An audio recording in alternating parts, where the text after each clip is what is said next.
আফগানিস্তানের দ্বিতীয় দফা ক্ষমতায় এসে যুগোপযোগী শাসন ব্যবস্থার কথা বললেও একে একে নারীর অধিকার কেড়ে নিয়েছে তালেবান সরকার। এবার 10 বছরের বেশি বয়সী মেয়েদের স্কুল বন্ধের ঘোষণা দিয়েছে সরকার। এই নিষেধাজ্ঞাকে নারী অধিকারের উপর আরো কঠোর আঘাত হিসেবে আখ্যায়িত করেছে ব্রিটিশ সংবাদ মাধ্যম বিবিসি ফার্সি বিভাগ। রুমি প্রভা টেক্সট রিপোর্ট।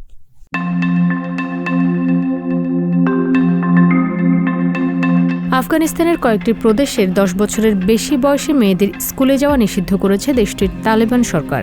রোববার বিবিসির ফার্সি বিভাগের এক প্রতিবেদনে এ তথ্য জানানো হয়েছে।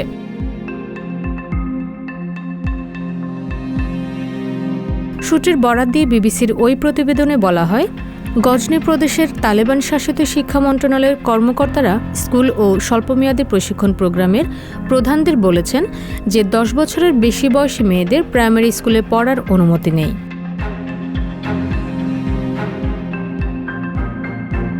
ওই নির্দেশনায় আরও বলা হয়, কিছু এলাকায় প্রচার ও নির্দেশনা মন্ত্রণালয় মেয়েদের স্কুলের প্রধানদের অনুরোধ করেছিল যে তৃতীয় শ্রেণীর ওপরে অধ্যয়নরত মেয়েদের বাড়িতে পাঠিয়ে দিতে।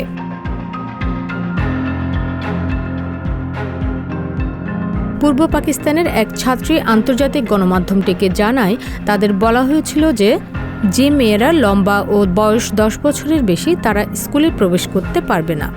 জানা যায়, গত বছরের ডিসেম্বর মাসে নারীদের শিক্ষা প্রতিষ্ঠানে প্রবেশে নিষেধাজ্ঞা জারি করেছিল তালেবান সরকার। সে সময় বিভিন্ন দেশের পাশাপাশি জাতিসংঘও এই বিষয়টির তীব্র নিন্দা জানিয়েছিল।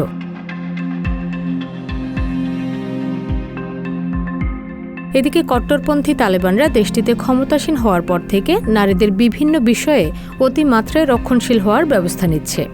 এসব কারণে অনেক ছাত্রী মানবাধিকার কর্মীরা দেশটি ছেড়ে যেতে বাধ্য হয়েছেন। তালেবান সরকারের একের পর এক নারীবিদ্বেষী বিভিন্ন কর্মকাণ্ডের কারণে বিভিন্ন উপায়ে দেশটির নারীরা এখনও দেশ ছেড়ে পাড়ি দিচ্ছে বিশ্বের বিভিন্ন দেশে। রুমি প্রভা, সংবাদ প্রকাশ।